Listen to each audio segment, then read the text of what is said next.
Good morning, everyone. I am Indira Allen Stevens, and today we are here with Guadalís Del Carmen. Welcome, Guadalís. Thank you. Thank you. It's my pleasure. So just to give you a little bit of background on Guadalís, she's so cool. Okay, I already started. Okay, Guadalís is a playwright and a screenwriter from Chicago. She is also one of the co-founders of the Latinx Playwright Circle, which began back in October 2017 and is now a thriving nonprofit that offers mentorship, which I saw that is now open. Very cool. We'll talk about that more, and digital programming and also community events. Some of Guadalisa's work includes Not for Sale, My Father's Keeper, Shiro's Journey, What Anna Kaona and Anakawara. Kaona and Yamaya Taught Me, and so much more. So yeah, welcome. We're excited to have you here. I'm excited to be here. Thank you for having me. So I saw Guadalise, I think, I don't know, was it a year ago? The years just kind of like fly by now. Yeah, just about. Yeah, actually, I think it was a year ago. Yeah, so I saw Guadalise at a year ago. She was performing at the Hermitage, and she did one of my most favorite performances that I have ever seen. She was interacting with the audience, and she brought them into her performance. And I thought that that was so beautiful. So, Guadalise, can you tell us about how you kind of crafted that experience where you pulled the audience in for storytelling and help them to, kind of create a story with you. Can you tell us about that and how you put that together? Yeah, it really was just like a normal, like, how would I put a character and a story together by myself? Mm. Um, I had actually just been in a writer's room that summer before. So incorporating some of like the elements of what it's like to be in a TV writer's room, but also even like the simplest ways to put together the elements of a story, which, include a character and creating a world and a story around that character. So it was surprisingly easy as well. As what you saw was essentially just me asking questions to everyone in the audience and seeing what resonated with folks, and then choosing character, like a character name and character background and like an estate. And so it's always very interesting when you pull information from an audience off of like the audience creativity. It's always very exciting what you get because you get like a plethora of out of this world things. And I was actually very excited with what we created together as a story. It was very cool. And a part of me was like, should I actually write this? Yeah, no. At the Yeah. end, when you read it back to us, we were all like, oh my gosh, you should totally write that. We would read that book. Yeah, so I think it's one of those things where it's um like a really fun exercise that I think anyone could do, and that really was the point of doing that together, was that anyone can actually write a story as long as you have like these elements, right? A character, character background, name, and what they want in life. And it was just so much fun to see all the things that everyone put together. Also, creating some elements and like things of like, we're gonna stick to this to these parameters, but it was also really fun watching everybody, be so excited to contribute to creating a story, which, really leads to my theory that everyone is a storyteller. It's just figuring out the media to tell that story in. Yeah. No, it was such an amazing experience. I feel like everybody, it wasn't just me who walked away jazzed up, but like I feel like everybody walked away jazzed up and like even when they went to dinner that night, I feel like they had so much to talk about because you're an accomplished story writer and you believe that everybody can, storytell as well.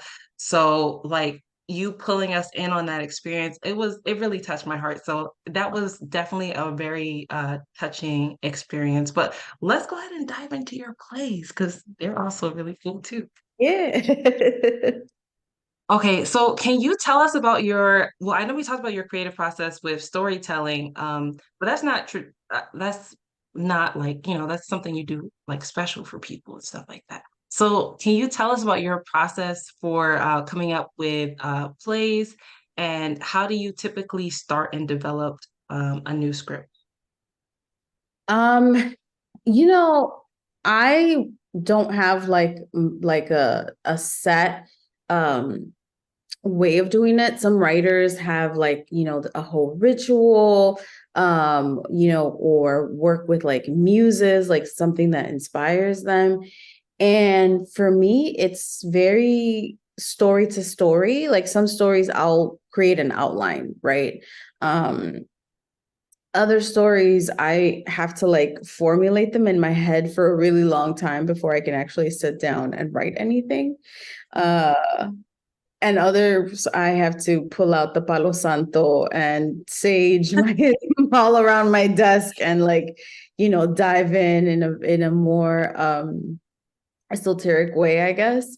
So I think it's depending on what the story itself demands, and what it demands from me. But um, I usually get like a spark of an idea, whether it's inspired by something I've read, something I saw, or even a conversation that I have with someone. And then I'm a very curious person, and I think a lot of my stories come out of a place of curiosity, regardless of how I start, whether they start completely in my head. Because there have been some plays that I'm like, oh, I know exactly what this play looks like beginning to end because I've had it in my head for like years sometimes. And then other stories I like dive into, like I said, an outline, but regardless of what that process was, they all come from a place of curiosity. um, and so for me, I try to ask questions and really dive into what is it about this story that I'm excited to tell, and how does the story feel like it wants to be told, right?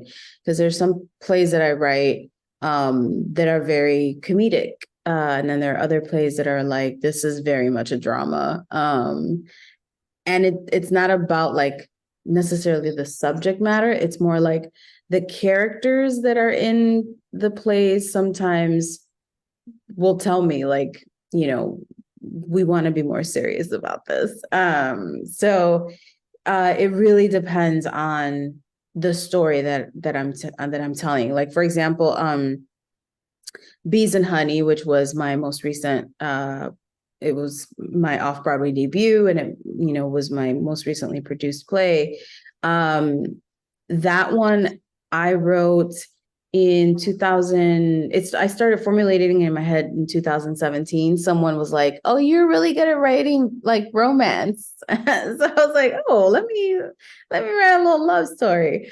And challenging myself, because I had never written a play that is just two people. Most of my plays have larger casts, and so I was like, let me see what this play looks like with just two people, and really looking at the questions of like, what does it mean to be in love and be in a relationship with someone when the world around you um, is shifting and changing, like going through like a huge cultural shift. And um, around that time, it was the large conversation around the Me Too movement. And so I just had I was like, how do we talk to our partners about Me Too, and how do we talk to them about past traumas, and how do we have conversations about feminism without it being um you know forcing someone to like see our views. Like, how do you have that conversation with a partner and bring into your relationship the conversations that are going on in the world as a whole? And then also just having like a couple that looks and sounds like me and is unapologetic in how they are. And we've never seen a Dominican love story with two Black, Latinx characters. And that for me was like a huge, I, moment, not just for me as a playwright, but I think as even for like a community like mine that doesn't regularly see itself represented. And so that, and it was a, a comedy, but it had also like really dramatic moments towards the end. And so I didn't realize how much comedy was in it until we actually started staging it and putting it on its feet. So even the shift of what it was in my head to what it looked like on paper to what it looked like, living and breathing with two people in a whole production, that was also like a kind of a roller coaster of what this story looks like, because that can also, I guess I wasn't like prepared to see how much it would shift and change from my head to being in real life. And I think that was the first time that I saw that shift and be so exciting, because other productions I've had, it's like exactly how it was in my head, this is how it was. And so watching the morphing was very interesting to me and very exciting too, because seeing so many things shift in that way, I think amplified the story in bigger ways, and also allowed me to see, because sometimes when you write something, it's received very differently than how you like intended it. So it was just a really exciting journey and an exciting experience for me as a playwright, but just as a storyteller in general, because I also write film and I write TV, and those are all different, very different mediums of putting stories together. So it was just really, really cool. It sounds super cool. Honestly, it sounds like you did like a really deep dive, because to be able to do that play and then to share these different perspectives, it Mhm. sounds like you would have to do like a really deep dive into like, I don't know, like how do we work through this? Yeah, yeah. I mean, I was in my apartment, like honestly, like pretending I was Jahida and speaking in her voice, and then pretending I was Manuel and speaking in his voice. And like, I'm pretty sure if my neighbors heard me, they thought I was like, "What is going on in Oh my there?" gosh, that's hilarious. Oh my gosh, that is so, so funny. Okay. So, do you find that your work plays out in your life? God no. No? Okay, okay, okay. Because, like, No. I don't know, sometimes writers talk about how they actually manifest like these scenarios, like when they're writing a scene and they're like, they can't figure out what the next scene is going to be. And then it just like kind of unfolds in their life. And I thought that was pretty cool. But I think I saw an interview with you. I know I'm kind of going all Oh, over this, but I saw oh. another interview with you. It was a really good interview. And you were talking about dreamscaping. Mm-hmm. And Yeah. I would love it if you could talk more about that, because I was so interested in that whole topic that you were just like expounding on. So, Yeah. So, well, the funny thing is I don't like drama in my personal life. So that's why when you were like, do you play things out? I'm like, oh no, we don't want that. Yeah, no, uh when I was in seventh grade, my seventh grade teacher used to, we would get rowdy. Like, I grew up in the hood, and the school that I went to didn't always have like the funds to like take us, to on like excursions or take us out on like, school trips and things like that. And so we would get rowdy. And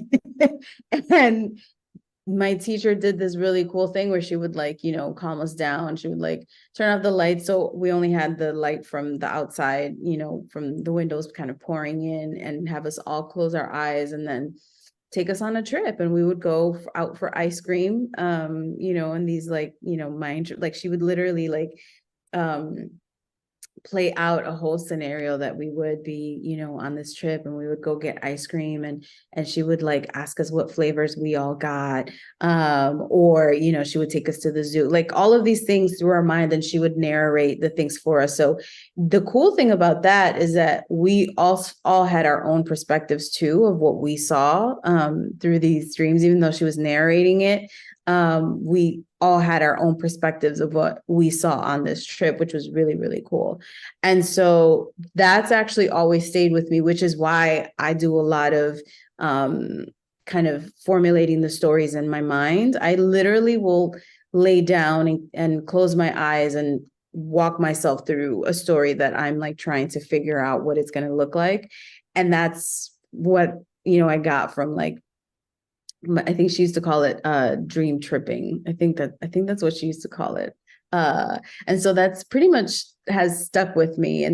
And sometimes when I do workshops, I will have everyone close their eyes and I kind of like walk them through a scenario and then see what everyone's perspective was, and even what different stories everyone was able to come up with that. And that's been something that I've enjoyed doing with folks. And the funny thing is that I was actually thinking about doing that with you all when up at Hermitage last fall. But I was like, you know what, let me switch it up a little bit. And I think the dreamscape actually led to what you saw in shifting and changing a little bit how I like work with folks in telling stories.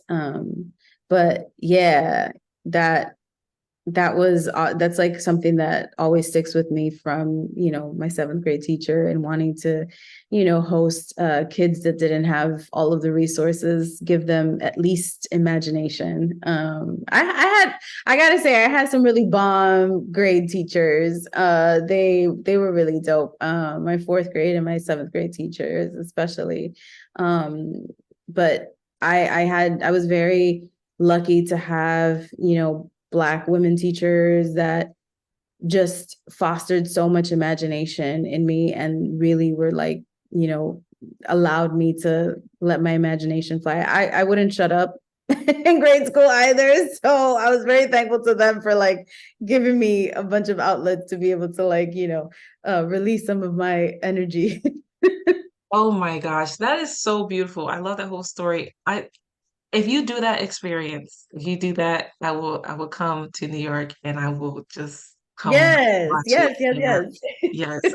I will definitely just like let me know that you're gonna do it. I'll be there. Because I don't know, it sounds like a guided meditation, but not really a guided Yeah, meditation at the actually, same time, you know? low key, yeah. Yeah. So if you I do it, think, please let me know. yeah, that's exactly. She just wanted us to meditate and shut up for a little bit. She was smart too, and I love how it all like worked out for everybody. Okay, okay. You said something also really interesting. So when you're working on Bees and Honey, you said that the play was like shifting all over the Mhm. place and stuff like that, and you were happy with like how it was shifting. And I just wanted to know, were did you get to a different level of like growth in yourself where you could be comfortable with with not being in control of every aspect and allowing things to like expand beyond? Was that what was happening there? I'm smiling because I'm like, do you know I'm a Virgo? Is that where is that is that where that question is coming from? I'll say that one of the things that I've always really enjoyed about theater is the collaborative process. So that really helped. And I think also breathing through things, I think, if that makes sense. I think there's the thing of letting go and not being so in control of everything. And I think there's also something about um looking at my characters in a way of allowing them the freedom to tell me what story they want to tell. Because I think that when you're telling stories, sometimes we want to be very like, no, it's going to happen like this and like this. But once you start putting dialogue on paper and you start creating a world, sometimes, at least for me, the characters just kind of take over, and they're like, nah, girl, we got this. This is the direction that we're going to be in. You just, put that pen to paper so that, we can make the thing happen. But I had a lot of trust with I fully trusted my director, fully trusted the people that came together to bring the story to life, the designers from, set to lighting to costume and music and sound, all of those things. It was for me like this incredible thing of all of these artists, and a lot of the designers were designers that I fully respected and admired and had watched their previous work and was just so thrilled to work with them. And so when we got into a room together and putting this world together, I consider everyone in that room a storyteller as well. And so it was like really trusting the people in the room to guide the story into what would be the most compelling way of bringing these characters' lives to reality, and allowing them to like fully live like real 3-dimensional, 4-dimensional experience on stage. So it was, a lot of just letting go, let God, and let the people in the room do what they, are trained to do, are excellent at doing. So, and I already had that spirit of collaboration. But I will say, like, the stakes definitely were high because it's an off-Broadway debut. It's a big thing, and I was definitely nervous. But I was in a room with incredible artists who are amazing storytellers, and I felt very safe with the people in the room telling the story. So, as much as a Virgo as I am, who likes to be in control of things. I also am very good at trusting the people around me, and trusting the actors, to bring, these lives to life, these characters to life. And so it really was an exercise in trusting the people around me, and even trusting the producer that I was working with, Ayanna Parker Morrison, who's this phenomenal Black female producer and creative. And it was just, to me, really exciting watching everyone get to tell a story and just put all of their creative minds together to bring these two people to life. So it was a fun experience. It sounds like a awesome birthing process. Like Yeah. you just had everybody around, everybody was around, like, really nurturing this vision and this baby the right Yeah. ways. That just sounds really beautiful. But how was this experience different from your other plays? Or was this play you like really hitting your stride and just like seeing like the culmination of just all your growth and just be like, was it Well, like I'll say this, like, I hope it's not the culmination of my growth, because for me, an artist never stops growing, never stops learning. I think Well, to there's, clarify, oh, sorry. Okay, right. Okay, I got it. I'm back together now. Okay. But to clarify, did not the culmination of all you've been working on right now. So like, of course, you're going to continue to work and evolve, but like, I don't know, like there's some points in life where you just look at yourself and you're like, damn, like I really did that.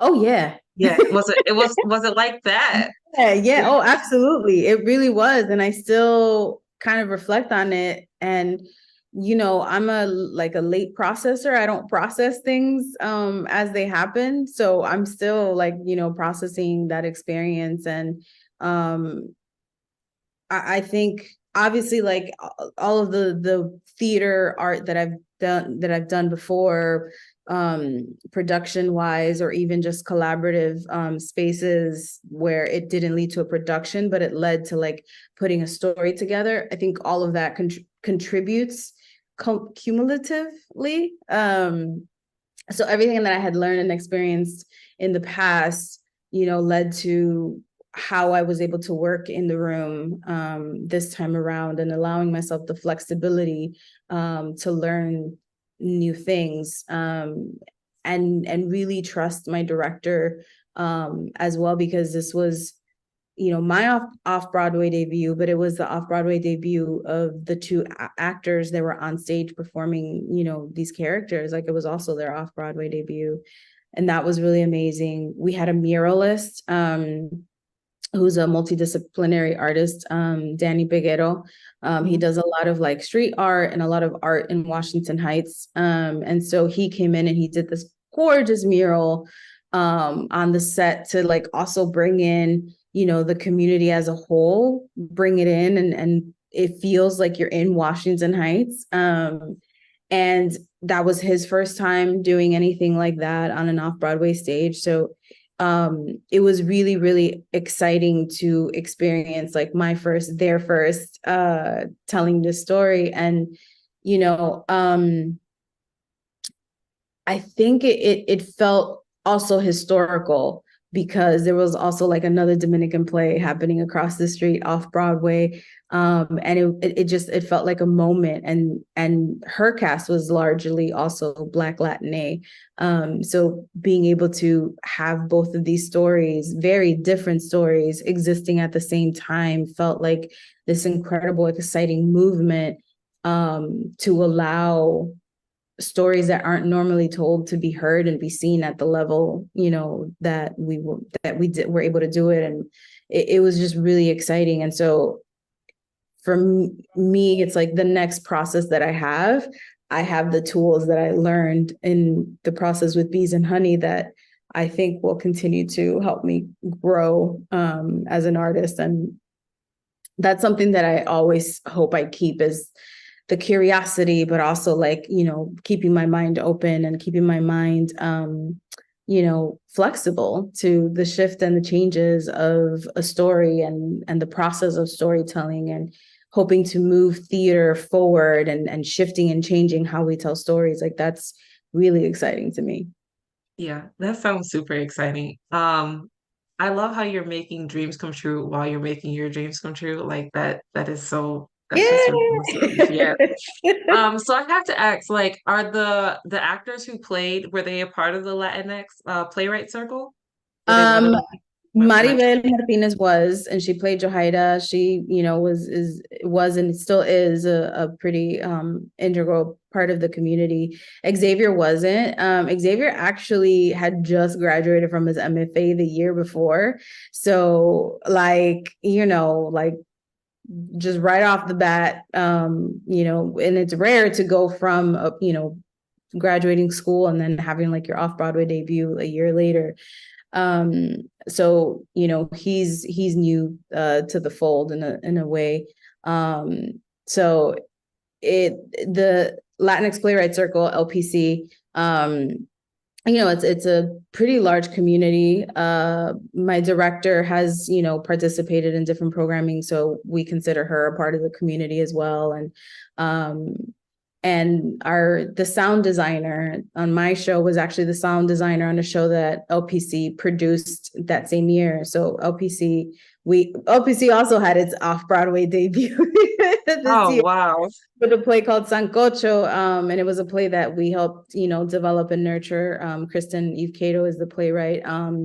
And you know, we helped nurture that play, and then partnered with WP Theater and the Soul Project, and then, you know, had this amazing off-Broadway debut, and the play did really well. And so the sound designer was with us, you know, in that process, and was also in the process with me, and was also producing the other show called Vámonos by Julissa Contreras that was happening across the street. So it felt like so much synergy with the three shows, and the incredible stories that were being told, and you know, working with a lot of the same artists to bring these three stories to life. But yeah, it was quite a performance to go from co-producing an off-Broadway show to then being in rehearsals performing a show that I wrote. That was just um a really cool experience to go in that trajectory. Round of applause, okay? Because that is what community is for. I love how Yes. you are like surrounded and embroiled in your community, like while you're creating. Like that is so, yeah, so Thank beautiful. you. Yeah, no, it's for me, it's really, really important. I think, you know, Bees and Honey is a two-hander. So it's just two characters, and it's very easy for it to feel small. But we had a choreographer come in. There's like a whole dance sequence in the play. So there was a choreographer from, Queens, that came and choreographed the dance sequence. Danny Pigano obviously coming in to do the mural. And then we had Dilson, who is this phenomenal musician, come in and do a lot of original music for the story. So it felt like the community was also part of creating and bringing the story to life, on top of all these phenomenal designers, doing their job of also storytelling. So it was one of the most beautiful experiences I've had in my career as a playwright. If I'm keeping it real, like that was pretty phenomenal. And I've had some really special experiences in the past. So this one is just, I hope I can keep, yeah. It sounds like your work, like the way you work too, all of it just sounds so healthy and Right. so grounded at the same time. Like you have good roots, and I love to hear that. I really do. Okay. So my next question, I'm just excited about you as a person. Um, um, but I love how you incorporate spirituality into your work. Like you were talking about the meditation practice that you bring in, your Palo Santo, your space. But I would love it if you could talk more about like how you kind of like incorporate your spirituality, if you're comfortable with that, Yeah, absolutely. like how you incorporate your spirituality and your creation. Well, of course, creation and spirituality kind of go hand in hand, but Yeah. for some people, they may not, and that's okay. How do you incorporate your spirituality and your into your creation process? And kind of like how did you do that? Yeah, no, I think you hit the nail on the head. Like creating is spiritual. At least, for me, there's something about um I'm a deep believer in, writing for me is an ancestral gift. And I also feel deeply that like God put me on this planet to tell stories and really, shift how we view each other and allow us to, allow these stories to spark conversations among us and really like look at each other as humans and have human conversations. But I do a lot of praying. There's a lot of prayer that goes with my stories. And allowing these stories to come from a very real place.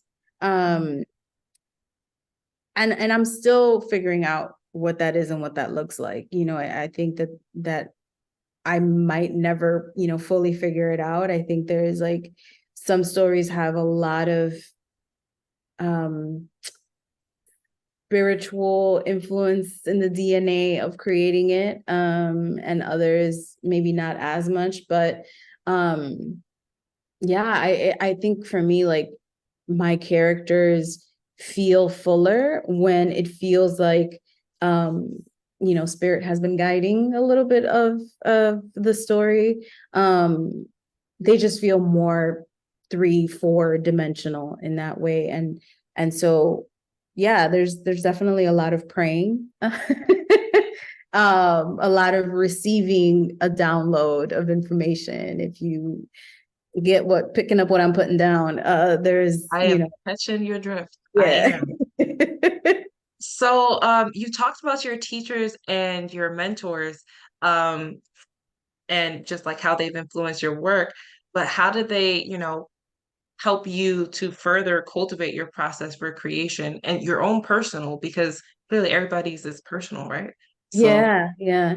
You know, I like I said, I was really lucky to have the teachers I had, especially in grade school, that nurtured my creativity. I had, whether it was like journal writing, like I had my fourth grade and my seventh grade teacher, but also my sixth grade teacher. They were very like, okay, take out your journals and we're gonna write for the next 30 minutes. And we would have these journals that we would write in every day, and we would write down our feelings, or we would write down things that we were curious about.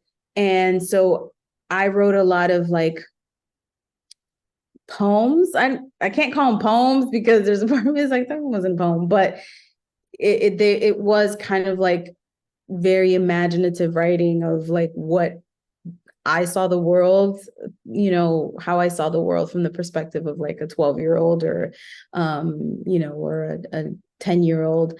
And I think that really prepared me to allow the world of storytelling just be part of my writing as a whole. And I haven't always been writing plays. I've written short stories and poetry, like I said, as well.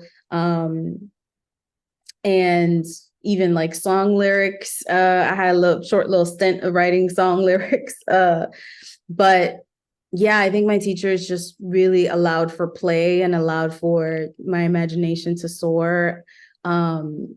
And they were always like, write it down, and my fourth grade teacher actually was my acting coach because I did a lot of like oratory speeches and performing from fourth grade up until eighth grade. And so I had, I was just being nurtured from different angles from these incredible women teachers. And then in high school, I had an awesome, teacher who knew I had read certain things and then would incorporate like some of the things that I used for character building into the class, which was really, really cool.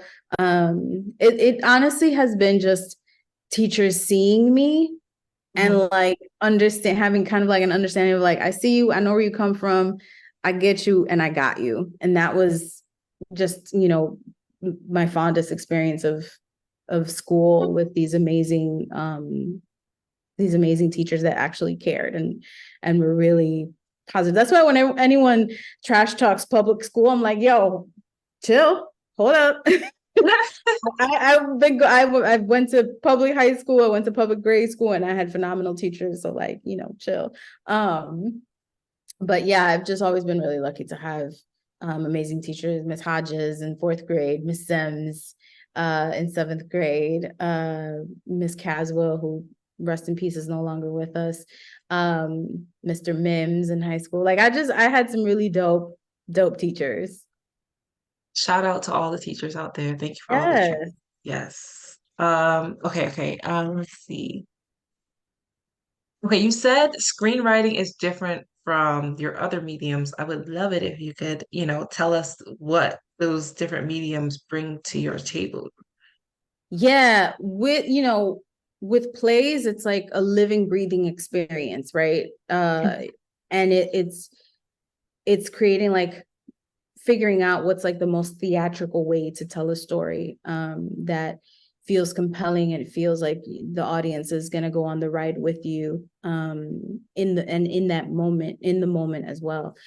And with screenwriting, it's really thinking of like what's the most cinematic way of telling the story. And obviously with cinema, you have a little more like flexibility and like in setting, going from one place to another place to another place, and also like thinking really big about like and I'm a firm believer that you can do horror on stage, you can do sci-fi on stage, and it's very like exciting and interesting to figure out how to work those different genres on stage because it's in person, you can't cut and edit and doing all of that. But with screenwriting, like there's definitely like a wider range of being able to play with with lighting and with cutting and editing and CGI and all of these different things. But really the huge difference is telling a story that is theatrically exciting and then telling a story that is cinematically exciting. So that to me is like the base of the difference. I'm sure other writers, will have like a million other different ways of saying this is how it's different. But I also think screenwriting becomes a collaborative experience because you have like a DP and the actors and sound and all of that working together and lighting to bring that story to life. But in writing itself with plays, you can have monologues, like your actors can go in these like huge monologues, and you can have like, it's very intimate in a way. Whereas with screenwriting, it's very rare to have characters going off into monologues. It's not to say that it doesn't happen. It's just it happens less on screen. With on screen, sometimes there's no speaking, right? And you can't do that on a stage. Not really. Not saying that it hasn't been done, but it's rare. And so it's shifting my brain a little bit when I'm trying to write a film, and even a TV episode. It's really looking at it as, what is the thing that's going to keep the audience watching the entire time? That's like visually exciting, as well as what you're hearing, obviously. But yeah, the page is a little different when it comes to like how the characters express themselves, and the dialogue. So it feels like it's not that much of a difference, but once you sit down and put pen to paper, you're like, oh, this is shifting how I normally write No, plays. that's totally different. Hearing how the behind the scenes person like feels like how they're creating, crafting this experience for us to watch. Because like when I go to a play, it's completely different from when I'm sitting back and I'm watching TV or something like Mhm. that, or watching like a really good TV show. So I kind of get what you're saying. Like you on like in theater, they're more dramatic and they have to make all their movements like enunciated and everything. Yeah. And it's also more contained because, you have to like keep the story within like the parameters of the stage that the story is on. So it's Yes. a little bit more contained. And I think that's why Fences was very interesting, like knowing the play and then watching the film with Denzel Washington and Viola Davis. Like it was very interesting because they actually stayed pretty close to the source material. So it low-key felt like you were watching the play, even though there was elements of like, fully being more like on display, obviously on the film than it is on the play. But um it's always very interesting to me watching a story that was a play and then watching it as a movie. Like Ma Rainey's Bottom is another one too. I'm clearly naming all of August Wilson's plays, but watching, the stage production and then watching the film, like I think is a very good way of like looking at what's the difference of what this story is as a play and then what the story is as a film or a TV show, watching, the two of those. And some adapters are very true to the source material. I think especially with August Wilson, there's a huge respect for the work and adapting that.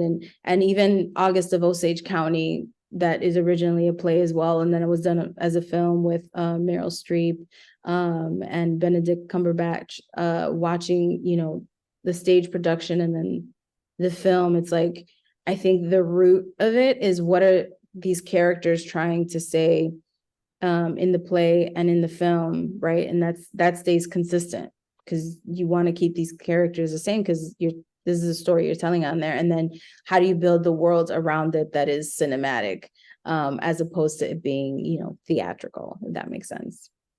Wow, that is all just so unbelievably fascinating. I know it that you could totally nerd out on stage production or behind the Yeah. scenes like production. Oh my gosh. Or you probably when you watch TV, do you kind of like say like this is happening behind the scenes? Like, do you do that? Not necessarily behind the scenes, funny enough. Like I'm thinking about what's happening on the page.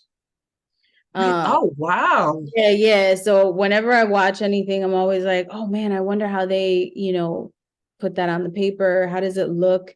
Um, uh, how was the writer putting that on paper for everyone to translate? And sometimes, yes, I do think about the behind the scenes when I'm looking at it as an actor, because I started out as an actor.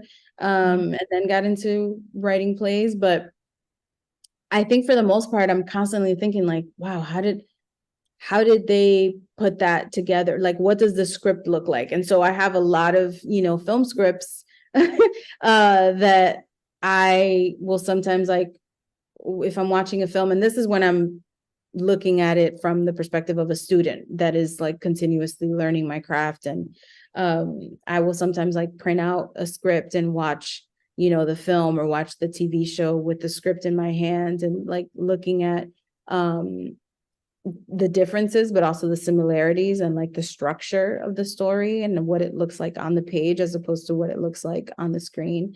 I am a nerd. I know. I realize this. I'm fascinated. I love it when people nerd out. Like that gets me so, I don't know, maybe I can feel your excitement and I get excited too. So yeah, no, but you're thinking, so when you're writing, you're not just thinking about the viewer, you're thinking about the actor and you're also thinking about like what other people have to do like on set to make this kind of come together. Is that what you're saying? Yeah, yeah, and I'll say I do that more for theater because I've actually never been on.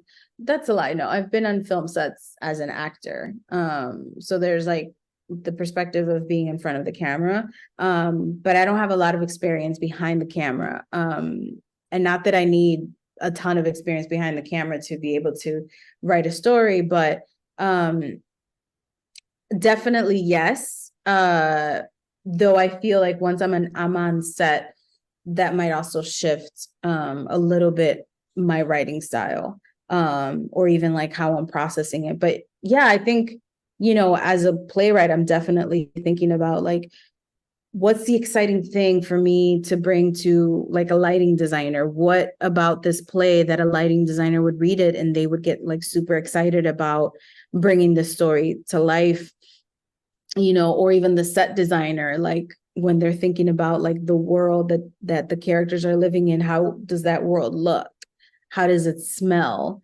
What are audiences walking into when they, come into the theater and sit down? And, for example, Bees and Honey, we had like an art gallery that the muralist also brought out his other art. And there was like this white wall right before you entered the theater and sit down, where a lot of his art was, and it was art that was inspired by the community, by Washington Heights, where he grew up, and still lives in. And so he was able to set the scene up, kind of set the story, set the stage for us before you would sit in and watch the story. So that to me was really exciting, and that was something that I had in mind as well in writing, and like how to set up the world before you step into the world, as like a prep. And so for me, it's like I do think about like the experience as a whole, not just the one that you're watching on stage, but before it as well. And I translate that too into my television and film scripts. It's like, what's the experience as a whole that folks, will have with the story and the conversations, and thinking differently about how even engaging audiences on a screen. And that's different and that's bigger because, you can't just walk up to an audience member and be like, hey, so, let's talk about, like, have a talk back afterwards, like that's not really done in TV and film, like talk backs about, the story and engaging audiences in that way. So, yeah. I'm gonna come see your plays in New York too. So, just send me your whole entire schedule, okay? Yeah. Um, but all right, so I have picked your brain completely. It's not complete because of course I still have more questions, but could you tell us about LPC and just more about it and how we can support, how Northern Asia can support and how our audience can support as well? Yeah. So the Latinx Playwright Circle, we're officially founded in 2018. So it's been a little while, and we've grown a lot, but essentially it's dedicated to nurturing and developing Latina and Caribbean playwrights. And for me, there's an element of community that's a huge part of it. It's it's allowing community to nurture itself, and allows community to grow the stories as well. And one of like our most basic ways of functioning is we have what's called a Sunday service. And so playwrights and artists, and it's an open space for, not just playwrights, but also anyone of any discipline can come and participate. But you submit pages, we read like, 10, 15 pages, and you get community feedback and, how it resonates with folks and questions that folks might have. And we try to be very structured about it. So, the playwright doesn't get too overwhelmed. And then there's like different programs that the play can go through for continued nurturing. And then, like I said, we just had we launched our newest program with this off-Broadway production called Page to Stage. So it's taking a play from its page and then putting it on the stage that's in the name. And we're really dedicated to nurturing these works that don't always get to be seen. And a city like New York has such a large population of Latin, folks, but also a large Caribbean population, and we don't see enough of those stories on stage. And so our contribution to amplifying the number of stories that we see is through this organization. And it came from a place of me also wanting to find a space to have to nurture my own work. I'm actually from Chicago, born and raised, and moved to New York about 8 years ago. And I think I got to New York expecting to already see myself and stories, from my community being, all over different stages in New York, and that wasn't the case. And so in a way, LPC, or Latinx Playwright Circle, came out of a place of frustration. And it has, over the years, really felt like it has been a home and a refuge for a lot of artists that don't normally have an artistic home. And I think that that's so important for any artist to be able to have a place and a space that they can, tell their stories freely, or be able to express themselves as artists freely without feeling like they're going to be judged, or they're going to be censored, or even silenced, and allowing it to be as open and as welcoming a space as possible. So I'm really proud of the artists that we have working with us, and the work that we've done, and it has been a labor of love. But it's also been a rewarding and incredible experience, and I'm just always humbled by the incredible artists and watching their work, and then seeing how they support me and support each other. Like, it's essentially community building. Like, I think that was one of the basic reasons for the organization to exist, is to be able to foster community. It's so beautiful. I feel so good inside. What a great way to start my morning off, okay? Um, Thanks. thank you to your service. Thank you for your service to the world. And thank you to your younger self, your ancestors, all your teachers and your mentors who just kept pushing you forward and encouraging you to just make this space with LPC, with the works that you create, and just how you just move in the world. You are appreciated. Oh, thank you. Thank you. No, and I appreciate you too, Indira. I think there's something about, at least for me as an artist, I'm constantly just going and going and going. And even just hearing you talk like the last few seconds, I was just like, oh, wow. Yeah, it's okay to pause and kind of meditate on the journey. I might get a little teary after. But absolutely, like, gratitude for all of the things and all of the people that have led to where I am now, and the kind of artist that I am now. Like, it all leads to the thing. So thank you for inviting me into the space. You're welcome, and I'm so glad to have you here. I actually just went through like a period where I was just thinking and being grateful for everything, and even my younger self. And oh my gosh, like Felt so good. So I'm yeah, I want to amazing. tell that to the world. Like, thank you for, showing up and being you because people show up all the time and like you don't know like how much your light sometimes your light just shows up Mm. and it just blesses so many people and it just keeps them like going forward. And listening to you this morning and just like, you talking about the struggles that you had to like go through with like not seeing your plays everywhere and then, but you still persevered. Like, yeah, we can do this. Yes, absolutely. Yes. All right. Thank you so much, Guadalise. If you would like to check out more of her work, all her links will be down in the caption below. And yes, we will definitely stay tuned on Guadalise's journey. Thank you once more, and have an amazing day. Thank you. You too. All right. Bye, everyone.